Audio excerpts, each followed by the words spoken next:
Comedy பண்ண முடியாது, dance ஆட முடியாது, அடிச்சிருவாங்க. சும்மா இது பண்ணுறதுக்கே அடி வெளுக்கிறாங்க. அப்புறம் எப்படி ஜெயிலில் இருக்கும்போது கொடுக்க மாட்டாங்க. ஸோ அப்படி ஒரு இது 1991 நடந்த ஒரு கதை. 95 வரைக்கும் இருக்குது.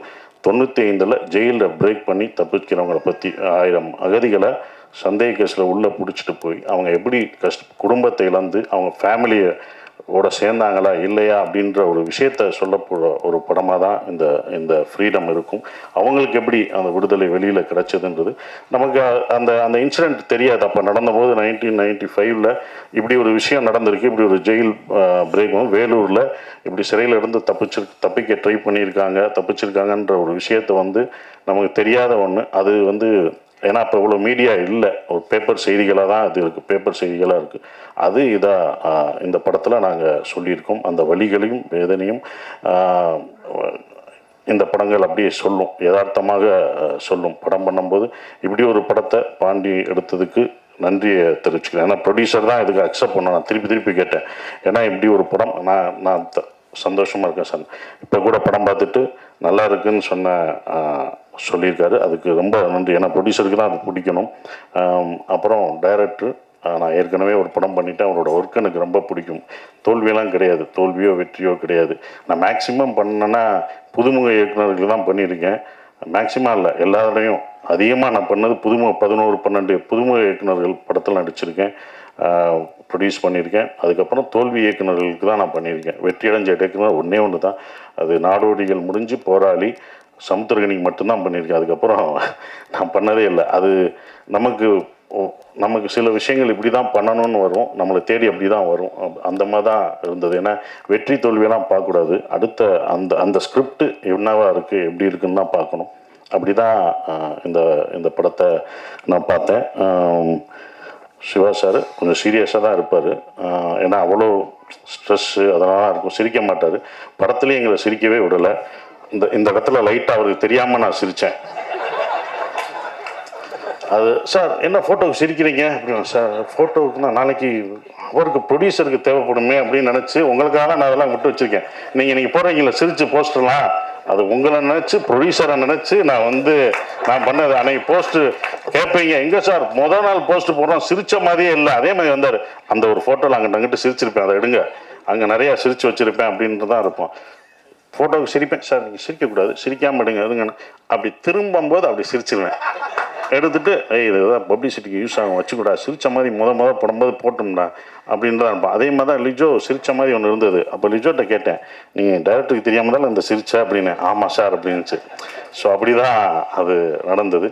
ஸோ அவரோட அந்த கன்சீவ் பண்ண ஒரு விஷயம் இப்படி தான் இருக்கணும், இப்படி தான் வேதனைகள் இருக்கும், இப்படி தான் இருக்குன்றது அழகாக அந்த சிறைச்சாலையில் எப்படி இருந்து எப்படி இது பண்ணாங்களோ அது நிஜமாகவே நாங்கள் ஒவ்வொரு அடியும் நிஜமாகவே விழுந்தது. கையெல்லாம் உடஞ்சது, ஒருத்தன் அடிக்க தெரியாமல் அடித்து என் கையெல்லாம் உடைச்சாங்க. அதெல்லாம் கத்துறேன், ஐயோன்னு கத்துறேன். சூப்பராக நடிக்கிறார், ஐயோ போட்டான் அதே கையில். நான் சொன்னேன், இந்த கை எனக்கு ஏற்கனவே அடிபட்டிருக்கு, நான் இதாக இருக்குது, இங்கே அடிக்காத, எங்கே வேணால் அடின்னு தலையில தொங்க விட்டாங்க. அடிக்கும்போதே நான் கத்துறேன், யாரும் ஒருத்தரும் வரவே இல்லை. என்ன சார் பயங்கரமாக அடிக்கிறார், தந்திரமா கட்டுறேன் டே அப்படின்ட்டு நிஜமாக விழுந்துச்சுமா. அப்புறம் தான் எல்லாம் இது பண்ணாங்க. ஏன்னா ஃபைட்டர் அடிக்கும்போது கரெக்டாக அடித்தார், அவர் நடித்த ஒருத்தர் அவர் தவறாக இது பண்ணார். ஸோ அதெல்லாம் மீறி தான் வந்திருக்கோம் நாங்கள். அது சிறப்பாக இருக்கிறது. ரொம்ப நன்றி. இந்த படத்தை நாங்கள் ரொம்ப சொல்லக்கூடாது, இது இப்படி இருக்கும் அப்படின்னு. நீங்கள் படம் பார்த்துட்டு நீங்கள் அதை விமர்சனம் பண்ணி எப்படி வந்திருக்குன்ற ஒரு விஷயத்த சொல்லுங்கள். ஏன்னா ட்ரூ ஈவெண்ட்ஸ் அப்படி தான் இருக்கும், அப்படி தான் பண்ண முடியும் அப்படின்ற ஒரு விஷயம் இருக்கும். அதனால தான் அதை சிரிக்கக்கூடாதுலாம் சொன்னார். அப்புறம் இதில் நான் மறுபடியும் ஸ்ரீலங்கன் பாஷை பேசியிருக்கேன். என்ன அடுத்தடுத்து பண்ணுறீங்க, என்ன அடுத்தடுத்து ஈழத்தமிழில் பேசுகிறீங்க அப்படின்லாம் கேட்டாங்க. அதுவும் தமிழ் தானே, அது என்னோடய தமிழ் தானே, அதை நான் பேசுகிறதுல என்ன. 4 படம் 5 படம் வந்தாலும் அதே இதில் தான். நான் 10 படம் பண்ணாலும் அது பண்ணுவேன், அது தமிழ் படம் தானே, தமிழ் தான் நான் பேசுகிறேன் அப்படின்ற ஒரு விஷயம். அந்த தமிழ் இதுதான் முன்னாடி பண்ணோம், டூரிஸ்ட் ஃபேமிலிக்கு முன்னாடி பண்ண படம் தான் ஃப்ரீடம். அது பல தாமதங்களாகி அது வெற்றிகரமாக இவ்வளோ தூரம் கொண்டு வந்திருக்கதே ஒரு வெற்றி தான், தேட்டருக்கு கொண்டு வந்தது. அது எனக்கு ஸ்ரீலங்கன் பாஷை இங்கே பேசினது தான் நான் டூரிஸ்ட் ஃபேமிலிக்கு நிறைய யூஸ்ஃபுல்லாச்சு. அம்மா, அந்த அம்மா தான். நான் நிறையா பேட்டியில் சொன்னேன், என்றைக்கும் கற்றுக் கொடுத்த ஆசிரியரை மறக்கக்கூடாது. அந்த அம்மாவை நான் என்றைக்கும் மறக்க மாட்டேன். எனக்கு ஸ்ரீலங்கா அவங்க தான். எந்திரிங்கம்மா, அவங்க தான் எனக்கு. நான் எல்லா இன்டர்வியூலையும் சொல்லுவேன் மகேஸ்வரி அம்மாவை. அம்மா அவங்க தான் எனக்கு வந்து ஸ்ரீலங்கன் பாஷை நல்லா படுத்தி எடுத்துட்டேன். அது வேறு சில விஷயம் அவங்ககிட்ட கேட்பேன், இது கரெக்டாங்களோ அப்படின்லாம் கேட்பேன் நான். இல்லை நீங்கள் ரொம்ப இழுத்தெல்லாம் பேசுவாங்க, அப்படிலாம் பேச மாட்டாங்க அப்படின்றத நார்மலாக அப்படிலாம் பேச மாட்டேன், இப்படி தான் பேசுவாங்க அப்படின்னு சொல்லுவாங்க. ஸோ அவங்களுக்கு வாங்கம்மா, நீங்கள் வாங்கம்மா, வாங்க, உங்களை பார்க்கட்டும், வாங்க. யாரா ஒரு அம்மான்ட்டு இருக்கேன், அந்த அம்மா யாருன்ட்டு நானும் 2 படத்துக்கு கதறிட்டு இருக்கேன். வாங்க, என்னோட சீட்டில் உட்காருங்க. ஸோ அவங்க தான் இந்த படத்துலேயும் நடிச்சிருக்காங்க. அவங்க டீச்சர். நன்றிம்மா, இவங்க எனக்கு குரு, கற்றுக் கொடுத்த அவங்க தான். அவங்க அப்படியே எங்களுக்கு சொல்லிக் கொடுத்தாங்க டீச்சர். அவங்க நிறையா நாங்கள் இது பண்ணியிருக்கோம். நன்றிம்மா, எங்களுக்கு 2 படத்துக்கு சொல்லிக் கொடுத்ததுக்கு. நீ அடுத்தடுத்த படங்களும் வருவேன். அவங்களுக்கு கொஞ்சம் பிஸி ஆக்கிட்டேன் நான். என்னென்னா இப்போ ஸ்ரீலங்கன் இந்த ஈழத்தமிழ் பேசும்போது படங்கள்லாம் வெற்றி அடையுது. ஏன்னா சுலபமாக ஈழத்தமிழ் பேசுகிற படங்கள் அவ்வளோவா வெளிவரதே கஷ்டம். அதுவும் வெற்றி அடைகிறது ரொம்ப கஷ்டம். அதை பார்ப்பாங்களா அப்படின்ற ஒரு டவுட்லாம் இருந்தது. இந்த படங்கள் யாரும் பார்க்க மாட்டாங்கன்றது. ஆனால் உலகத்தமிழர்கள் எல்லாமே அதை பார்ப்பாங்கன்ற நம்பிக்கை இருந்தது. அதை எப்படி கொடுக்கணும் அப்படின்றது இருந்தது. ஏன்னா ஒரு கான்ட்ரவர்சியான சப்ஜெக்ட் தான். அந்த கான்ட்ரவர்சியை நம்ம அதை தணிக்கை குழுவில் இதாகாமல் பார்த்துக்கிற ஒரு விஷயம் இருக்குது. அப்படி தான் 2 படமே எடுத்தாங்க. இது ஏதாவது கான்ட்ரவர்சியானாங்க, நான் நடிக்கிறதுனால கண்டிப்பாக கான்ட்ரவர்சியாக இருக்காது அப்படின்றத நான் உத்தரவாதம் கொடுத்துட்டேன். அப்படிலாம் எதுவுமே வராது. அவர் ஏற்கனவே பட்டனால சிவா சார் ஏற்கனவே ஒரு படம் பண்ணி நிறையா சென்சார் அதனால் இந்த படம் எப்படி சென்சார் ஆகாமல் கரெக்டாக எதை சொல்லணும், எதை சொல்லக்கூடாது, எந்த விஷயத்தை சொல்லணுன்ற ஒரு விஷயத்த சிவா சார் அந்த படத்தில் சத்ய சிவா அழகாக அதை என்ன சொல்லணுமோ சொல்லிட்டாரு. ஸோ இது எந்த அரசியல் பேச போகிறதில்ல, எந்த அரசியலையும் யாரையும் கான்ட்ரவர்சியாக தாக்கி இந்த படம் பேசாது. ஆனால் மனிதர்கள் ஒரு இனத்தோட வலியும் வேதனையும் சொல்ல போகுது. அதுதான் அந்த படம். அவங்களுடைய வலி வேதனை, அவங்க எப்படி அதிலிருந்து வெளியே வர்றாங்க, அவங்களுக்கு அந்த சுதந்திரம் கிடைச்சதா அப்படின்ற ஒரு விஷயம். சுதந்திரம்ன்றது சொந்த மண்ணில், சொந்த நாட்டில், சொந்த மக்களோடு வாழ்கிறது தான் சுதந்திரம். அந்த சுதந்திரம் இல்லாமல் வெளியூர்களையும் வெளிநாடுகளையும் வாழ்கிற அவங்களுக்கு இந்த படத்தை நாங்கள் சமர்ப்பிக்கிறோம். இந்த ஃப்ரீடம் அவங்களுக்கு, அந்த சுதந்திரம் கிடைக்கட்டும், அந்த ஃப்ரீடம் கிடைக்கட்டும் கேட்டு நான் என் நன்றியை தெரிவிச்சுக்கிறேன். நன்றி, வணக்கம்.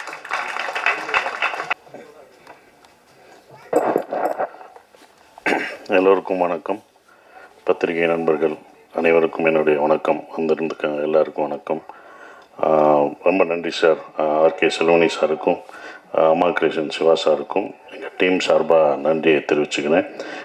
சிவா சார் ஒவ்வொரு தடவையும் நான் ஜெயிக்கணும்னு சொல்லிகிட்டு இருப்பார். ஸோ அவருக்கு என்னுடைய நன்றியை தெரிவிச்சுக்கிறேன். செல்வனி சார், உங்களை எங்களுக்கு ரொம்ப பிடிக்கும். ஒரு இன்டர்வியூ பார்த்துட்டு தான் உங்கள் படம் எங்களுக்கு ரொம்ப பிடிச்சது. உங்களை எப்போ பிடிச்சதுன்னா, உங்கள் இன்டர்வியூ ஒன்று பார்த்துட்டு உங்கள் வீட்டுக்கு நான் வந்தேன். உங்களுக்கு ஞாபகம் இருக்குமான்னு தெரில. உங்கள் வீட்டுக்கு உங்களை இது பண்ணேன். உங்கள் இன்டர்வியூவில் என்ன சொல்லியிருந்தீங்கன்னா, நீங்கள் ஃபஸ்ட்டு படம் எடுத்துகிட்டு சௌத்ரி சார் கூப்பிட்டு ஒரு செக்கு கொடுத்தாரு. 2வது படம் எனக்கு பண்ணுங்க அப்படின்னு புலன் விசாரணைக்கு அப்புறம் பாத்ரூமில் போய் எவ்வளோ எடுப்பாங்கன்னு பார்த்தப்ப 5000 இருக்குன்னு நினச்சி பார்த்தீங்க. 5 லட்சம் அட்வான்ஸ் கொடுத்துருந்தாங்க. அதை வச்சுட்டு நான் வீட்டுக்கு போகலான்னு போகும்போது ராவுத்தர் சார் ஃபோன் பண்ணி, விஜயகாந்த் சார் ஆஃபீஸில் ஃபோன் பண்ணி, விஜயகாந்த் சார் படம் அடுத்து 100வது படம் அவருடைய படம், அதை நீங்கள் தான் எடுக்கணும் அப்படின்னு சொன்னோடனே மறு நிமிஷமே அவர் போய் அந்த செக்கை என்னை ஃபஸ்ட்டு கொடுத்த ப்ரொடியூசருக்கு தான் நான் அடுத்த படம் பண்ணுவேன் அப்படின்னு சொல்லி அந்த 5 லட்சத்தை அவங்களுக்கு கொடுத்துட்டு வந்ததை பார்க்கும்போது, இப்படி ஒரு மனிதர் இந்த காலத்துலையா அப்போ இருந்திருக்காங்க உங்களுக்கு அப்படின்னு சொல்லிட்டு நான் அவங்களை சார் எனக்கு ஆச்சரியமாக இருக்குது, அப்படிலாம் பண்ணுவாங்களா சார் அப்படின்னு நான் ஆச்சரியத்தோடு கேட்டேன். ஜெயிச்சுட்டு அதே கம்பெனிக்கு பண்ணுவாங்களா சார், இது ரொம்ப சந்தோஷமாக இருக்குது சார் அப்படின்னு சொன்னேன். ஸோ அதில் எனக்கு அவரை ரொம்ப பிடிக்க ஆரம்பிச்சது. ஸோ அவர் இங்கே வந்ததுக்கு ரொம்ப நன்றி, எங்களை வாழ்த்துனதுக்கு ரொம்ப நன்றி சார். ஆர்ட் டைரக்டர், அங்கேருந்து வர்றேன் நான். ஆர்ட் டைரக்டர் ரொம்ப சிறப்பாக பண்ணியிருந்தார். நான் 3 படம் 2 படம் நாங்கள் பண்ணிட்டோம். அப்படியே லைவாக அந்த செட்டு எப்படி பார்த்தீங்களோ அது போட்டிருக்காரு. ரொம்ப அமைதியாக இருப்பாங்க. அப்படிப்பட்ட ஒரு ஆர்ட் டைரக்டர். அதுக்கப்புறம் உதய் கேமராமேன், டைரக்டருக்கு ஏற்ற கேமராமேன் தான். அவர் பேசி நான் இப்போ தான் பார்க்குறேன். இங்கே தான் அவர் பேசியே நாங்கள் பார்க்குறோம். ஸ்பாட்டில் என்ன அது இருந்தாலும், பூமியாக இருந்தாலும், எவ்வளோ கஷ்டப்பட்டாலும் அவர் பாட்டுக்கிட்டு அவர் வேலையை அதை பார்த்துக்கிட்டு தான் இருப்பார். ஸோ அவ்வளோ சிறப்பாக பண்ணியிருக்காரு. அவருடைய படங்கள், முந்தைய படங்களும் எனக்கு ரொம்ப பிடிக்கும்.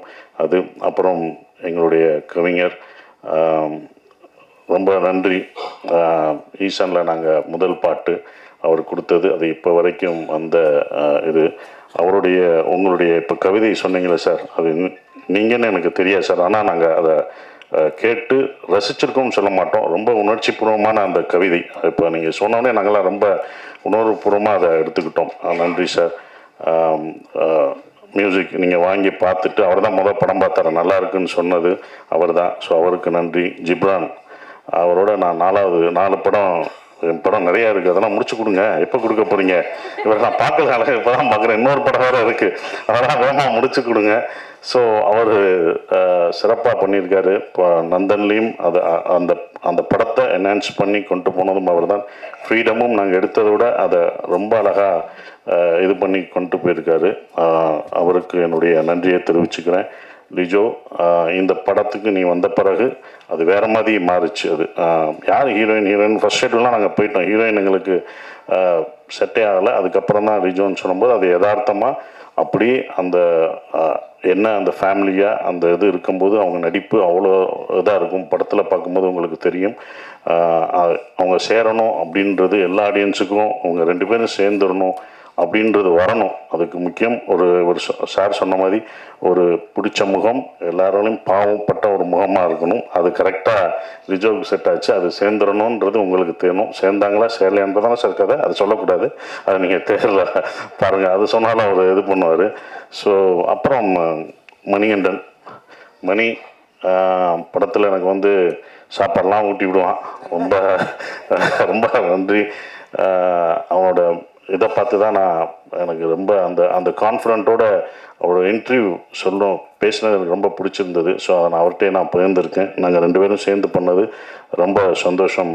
மணி, அப்புறம் ஆண்டனி சொன்னார், கஷ்டத்தை வந்து சிரிச்சுக்கிட்டே சொல்லிட்டாரு. கஷ்டப்பட்டதெல்லாம் கோவத்தில் சொல்லாமல் சிரிச்சுட்டு அதை ஃபுல்லாக சொல்லிட்டாப்புல. நாங்கள் வேறு பக்கத்தில் நடந்து போனோம்னு சொன்னேன். அந்த ஒரு சீனுக்கு தான் அப்படி நடந்து போனோம். நீ வராத சீன்லாம் நானும் ஐயாவும் போட்டு தண்ணி வர்றதெல்லாம் நீ பார்க்கலையே. அதுக்குள்ள இன்னும் நிறையா கஷ்டப்பட்டுருக்கோம். மு ராமசாமி ஐயாவும் நாங்களும் அவ்வளோ இது பண்ணுவோம், கஷ்டப்படுறோம். நீங்கள் எப்படி இன்றைக்கி என்ன பண்ண போகிறாங்கன்னு பேசுவீங்கள்ல. நானும் ராமசாமி, மு ராமசாமியா, அவர் வந்து ஒரு ஈழத்தை நேசிக்கக்கூடிய ஒருத்தர். அவர் வரல, முனைவர் மு ராமசாமி. அவர் சொல்லுவார், நம்ம எவ்வளோ கஷ்டப்பட்டு போகிறோமே, அவங்க எவ்வளோ கஷ்டப்பட்டுருப்பாங்க, அவங்க தப்பிக்கும் போது இன்னும் என்னென்னலாம் அனுபவிச்சிருப்பாங்க, அப்புறமா இன்னும் கொஞ்சம் போகும் நமக்கு. அப்படி தான் நாங்கள் பேசுவோம். இதே இடத்துல சார் நமக்கு இப்போ மூச்சு அடைக்கல, இப்போ எப்படி சார் இருக்கும் அப்படின்னு சொல்லும்போது அது இன்னும் எங்களுக்கு நல்லா பண்ணணும் அப்படின்னு தோணும். அந்த வழியெல்லாம் மறந்துடும் அவர் சொல்லும்போது. அவங்க பட்டதோட அதெல்லாம் ஒரு வழியா, ஏன்னா ஒரு ரியல் இன்சிடென்ட், அவங்க எப்படி தப்பிச்சிருப்பாங்க, எப்படி போயிருப்பாங்கன்னு ஒன்று இருக்குது. அதை விட இது வழியாக எங்களுக்கு தெரியலை. அதுதான் இந்த படம் வந்து எப்படி அவங்களே போராடினாங்க, அப்போ நம்ம அதை விட கொஞ்சம் போராடணும்ல. ஃப்ரீடம்னு வச்சுட்டாங்கல்ல, அது கூட இல்லாட்டினா என்ன, எல்லாரோடையும் தான் போராடணும். ஸோ ரொம்ப சிறப்பாக ஆண்டனி 2வது படம் நான் ஏற்கனவே பங்குன்னு எனக்கு அந்த பிரம்மனில் நடிச்சிருந்தாப்புல, ஹீரோவாகவும் நடிச்சிட்ருக்காப்புல. ஸோ சூப்பரான ஒரு விஷயமா இருந்தது. அப்புறம் ப்ரொடியூசர் பாண்டி, மேனேஜராக எனக்கு ரொம்ப இதாக தெரியும். முதல் சிவா சார் தான் பாண்டி வச்சு ஒரு படம் ப்ரொடியூஸ் பண்ணுங்கன்னு சொல்லும்போது அவர்கிட்ட நான் சொல்லுது, வேணாம் பாண்டி, நீ ப்ரொடக்ஷன் மேனேஜராகவே நீ வாங்கி பழகியாச்சு, இனி ப்ரொடியூசர்னா கொடுக்கணும், அதைக்காக வச்சுக்கோ, கொடுக்கணும், அதைக்காக வச்சுக்கோ அப்படின்னு நான் சொன்னேன். இல்லை சார் நான் பண்ணுவேன் சார், எனக்கு கான்ஃபிடென்ட் இருக்குது அப்படின்னு. இல்லை பாண்டி, இன்னொரு தடவை நல்லா யோசிச்சுக்கோ பாண்டி, அது பண்ணணுமா அப்படின்னு சொல்லிட்டு வரும்போது அப்புறம் கதை மாறிச்சு. இந்த கதை சார், இந்த கதையும் பண்ணணுமா, இது ரொம்ப இதுப்பா அப்படின்னு. இல்லை சார் நான் பண்ணுவேன் சார் அப்படின்னு சிவா சார் சொன்னார். பாண்டி ஏதாவது சொன்னால் அழுதுருவார்னா தான் அவர்கிட்ட சொன்னேன். சார் காசு கேட்டால் தான் அழுதுருவார் சார், ஏதாவது சொன்னால் அழுதுருவார் சார். சார் காசு ஆர்டிஸ்ட்டும் டெக்னீஷியனும் கேட்டாலும் அழுதுருவாங்க சார், எப்படி சார் இது பண்ண முடியும் அப்படிலாம் நான் அவர்கிட்ட சொல்லிட்டு இருந்தேன். பட் என்னென்னா ஒரு கட்டத்தில் சரி அவருக்கு பண்ணுவோம், நம்ம அவரோட கான்ஃபிடென்ட் தான். அவர் நான் பண்ணுவேன் சார், என்னை நம்புங்க அப்படின்னு சொல்லி அந்த நம்பிக்கை தான், நாங்கள் வச்ச நம்பிக்கை தான் இவ்வளோ தூரம் ரிலீஸ் வரைக்கும் அவர் கொண்டு வந்திருக்கார். இன்னும் அடுத்த படங்கள் அவர் சிறப்பாக பண்ணணும், இன்னும் நிறையா படங்கள் பண்ணணும். எல்லாமே இருக்குன்னா ஒரு படம் அப்படின்னும் போது எல்லாருக்கும் ஒரு மனஸ்தாபம் இருக்க தான் செய்யும், எல்லாருக்கும் அது இருக்க தான் செய்யும். ஒரு படமாக இருந்தால் ஒரு இயக்குனருக்குள்ள, ஒரு ப்ரொடியூசருக்குள்ளே, ஆர்டிஸ்ட்டுக்குள்ளே, டெக்னீஷியன்ஸ்குள்ளே எல்லாமே ஒரு மனஸ்தாபங்கள் எங்கேயோ ஒரு இடத்துல இருக்கும். ஆனால் அது முடிஞ்சு அந்த நிறைவாக பார்க்கும்போது அதெல்லாம் பறந்து போயிடும். அந்த வெற்றியை அதை மாற்றிடும். எப்போதுமே அது இருக்கும். எந்த படமாக இருந்தாலும் அது இருக்க தான் இருக்கும். சின்ன சின்ன விஷயங்கள்லாம் இருக்க செய்யும். அதெல்லாம் கடந்து இந்த படம் வெற்றி வந்து அதை மறக்கடிக்கணும்னு நான் நினைக்கிறேன். ஃப்ரீடம் படத்தை பற்றி சொல்லணும்னா, டூரிஸ்ட் ஃபேமிலி மாதிரி அப்படி நினச்சிடக்கூடாது. அதை நம்ம தெளிவுபடுத்திடணும். என்னடா காமெடி படம்னு சொன்னாங்க, ஏன்னா ஆடியன்ஸுக்கு நம்ம தெளிவுபடுத்தணும் ஃபஸ்ட்டு. இது என்ன மாதிரி படம், எப்படி அப்படின்றது. ஏன்னா இது டூரிஸ்ட் ஃபேமிலி மாதிரி உங்களுக்கு வந்து காமெடியோ ஒரு காமெடி ஒரு எல்லாமே இருக்கக்கூடிய படமாக அது இருக்காது. இது வந்து ஜெயிலில் கஷ்டங்களை சொல்ல போகிற ஒரு படமாக தான் இருக்கும். அது தயார்படுத்தணும் ஆடியன்ஸுக்கு. நம்ம ஆடியன்ஸுக்கு வந்து என்ன சொல்லணும்னா, என்ன ஜானர்னே சொல்ல மாட்டேங்கிறோம். வந்து பாருங்கன்னு சொல்லிட்டு அவர் வேறு மாதிரி நினச்சி டூரிஸ்ட் ஃபேமிலி மாதிரி வச்சுட்டு, இது டூரிஸ்ட் ஃபேமிலி மாதிரி இல்லை வேணாடா இப்படி பண்ணி அப்படின்னு